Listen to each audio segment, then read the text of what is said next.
Welcome to the next in my self-isolation video series.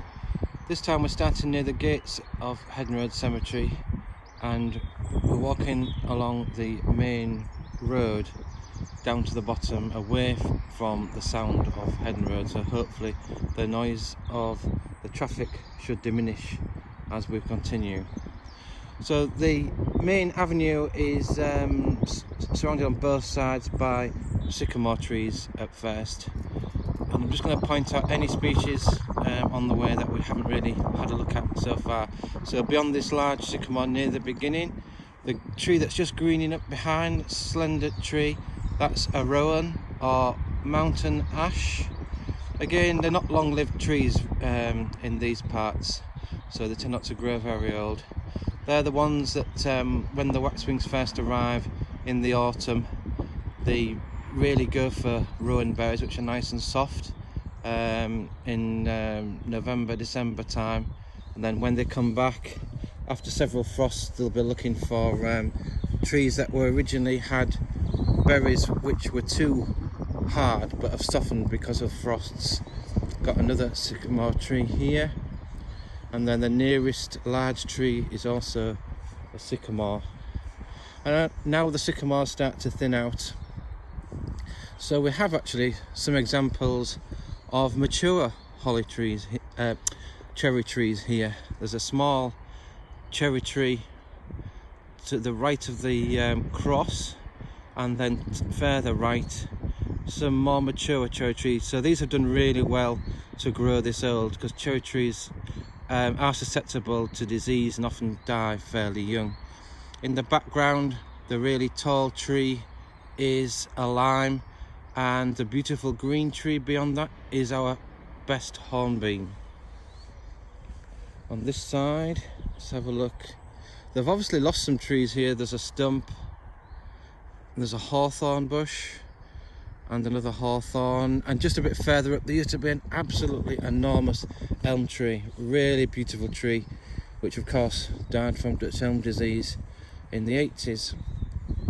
You can see another stump of a cherry tree that didn't quite make it. It got to quite a good age, but has probably gone in the last 10 years. And here is a really mature cherry tree, which is quite an unusual thing here.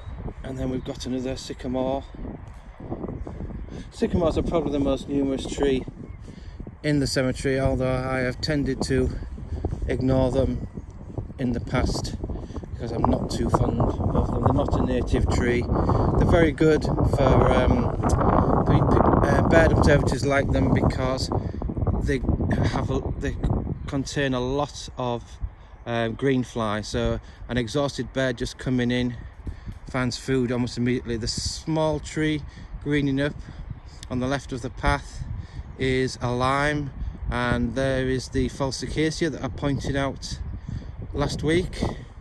2 stock doves flew out of there just now, so they probably are nesting there. And this sycamore on the corner, which isn't looking too healthy,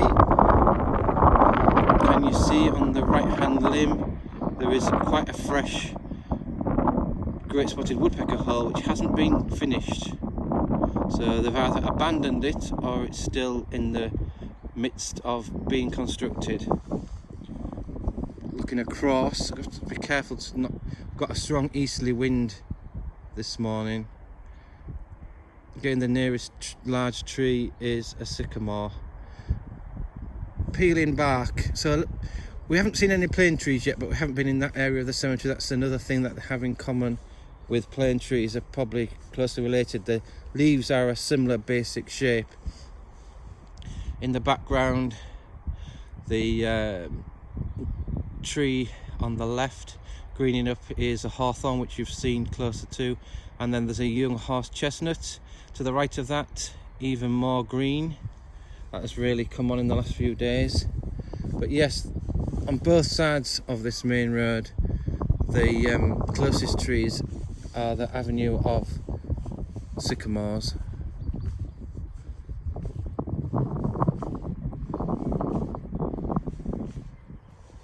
But it's getting quite green now. I'll try and go in this side. The sun's just breaking through. Quite a few lime trees in the distance there, and one of those has got some mistletoe. It's the only bit of mistletoe in the cemetery. It's very, very slow growing. It's barely changed in 20 years.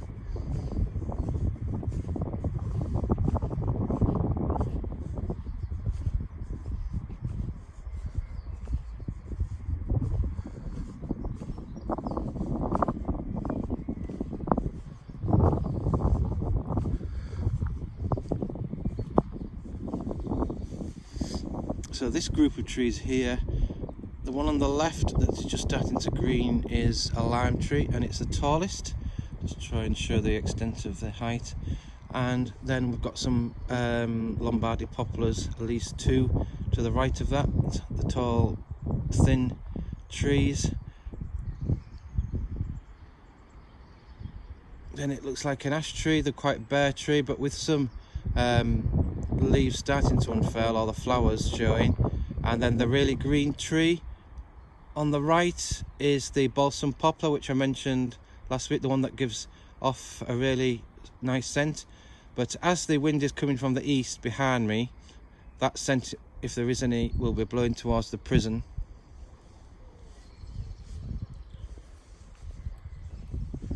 So these are just the sycamores again here.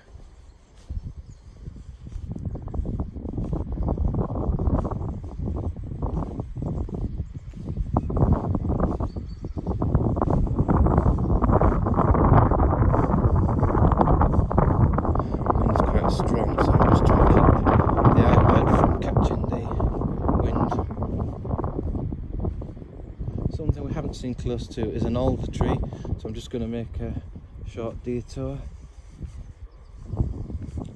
This sycamore's covered in ivy.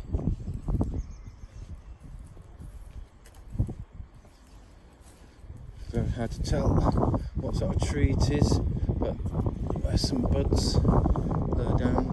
It is a sycamore. So the leaves of this one haven't come out at all yet. And here's the alder tree. Trying to avoid the wind if I can. Come round this side.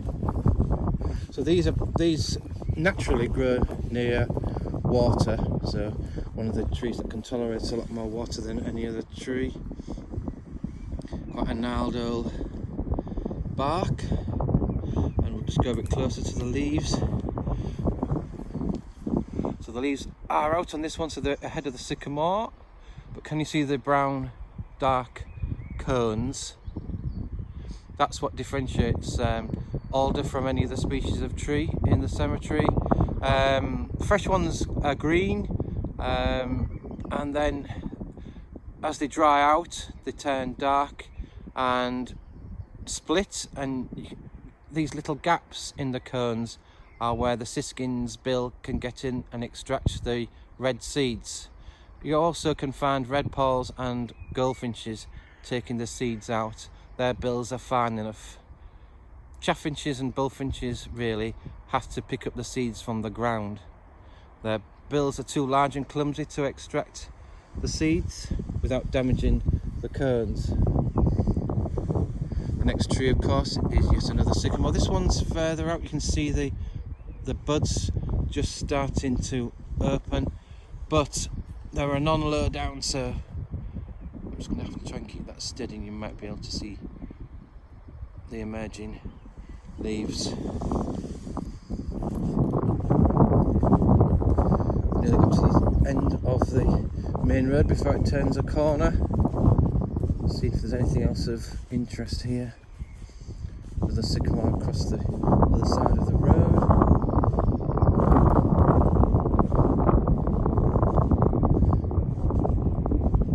We have a whitebeam. So the whitebeam is in the centre now, and the leaves are emerging, and you can see they're rather pale, almost like a greeny grey colour.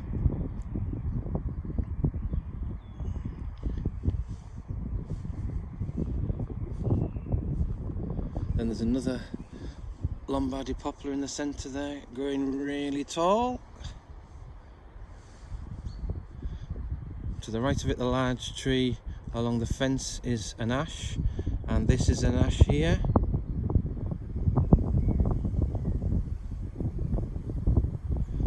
very little sign of life, especially low down. Another large sycamore to the right, and then we'll finish on another beautiful hornbeam tree.